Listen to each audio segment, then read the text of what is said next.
We've been discussing the international community's reaction to the Israeli-Palestinian question. I spoke earlier today to the South African Minister for Intelligence Services, Ronnie Kasril. He said there were strong parallels between Israel and the apartheid regime. When we South Africans look at the Palestinian situation, we see that a large settler group from the 1880s, increasingly into the next century, coming and settling, claiming the title to the land over that of the indigenous Palestinian people.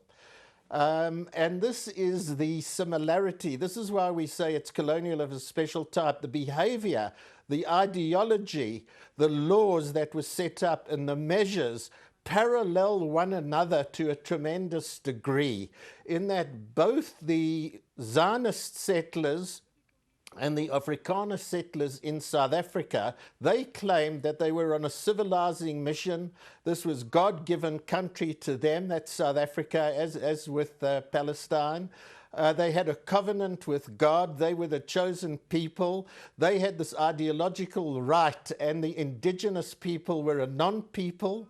They were barbarians, and they could be treated in any way. This gives rise to an extreme ethnicity and, of course, a racism. You were also called terrorists for many, many decades, but then you became partners and now you are the government. What would be your advice? It was when our people became more and more united that we became stronger.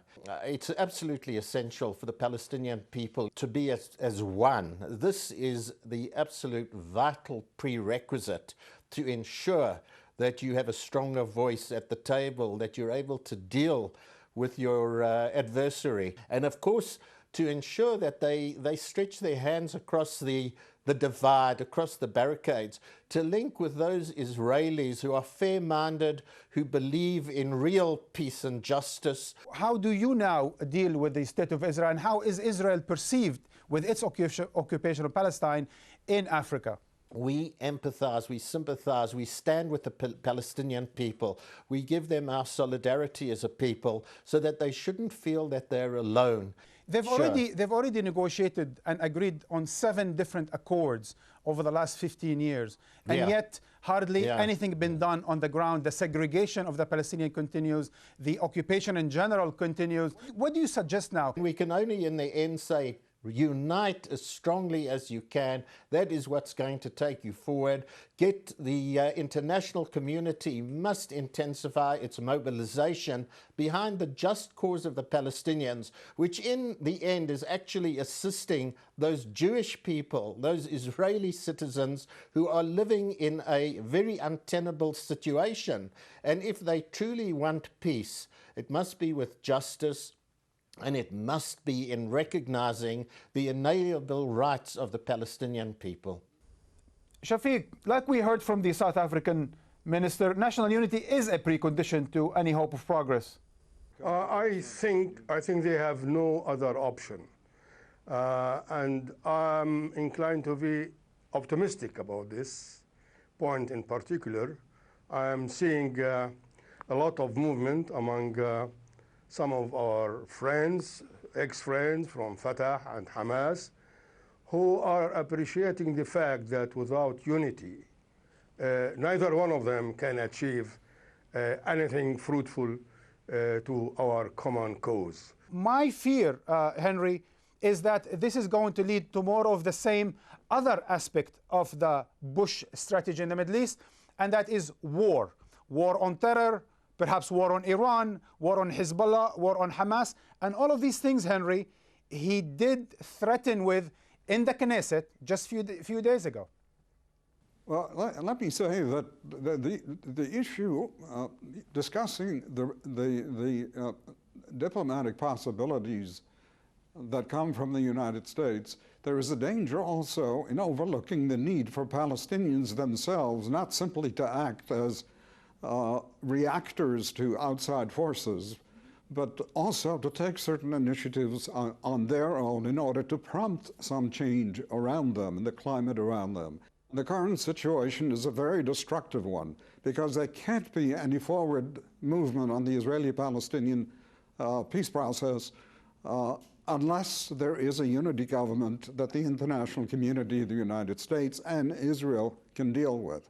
Professor Ramadan, what we saw the last several years, at least since 9/11, this Israelization of the U.S. policy in the Middle East has led to one invasion, to another occupation, to the so-called war on terror. And this Israelization of American foreign policy is threatening a major catastrophe in the region unless people come to their senses and not only unite, but come to their senses and agree to a peaceful resolution to the conflict.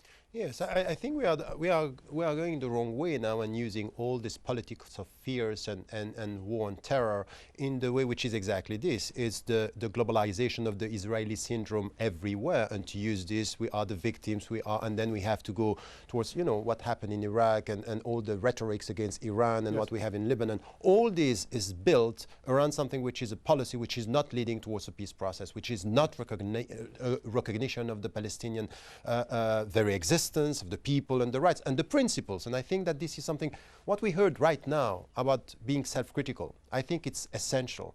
The Palestinians should take very strong and tough, steps towards something which is more unity, more transparency, no corruption, and to come to something which is stronger as to their policies and their principles, and to come with something which is stronger than that.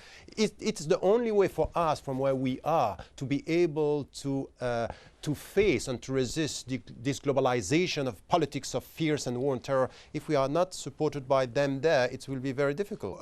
Henry, you've been a keen observer of the Middle East. Just the last few days, there have been movement towards peace within Lebanon and apparently between Syria and Israel via Turkey. And the only obstacle, it seems, to all of this is the Bush administration. Isn't that paradoxical? Well, there's a great deal that's paradoxical about the Bush administration. The Bush administration has done more damage to American interests than 16 bin Ladens conceivably could have done. So the paradox has been very much part of the Bush story. But we're about to enter a new political period, a new political era in the United States, and hopefully that may open up possibilities that don't exist today. Gentlemen, Karma, it's been a pleasure to have you all. Our time is up. Thank you so much, and we'll see you next time.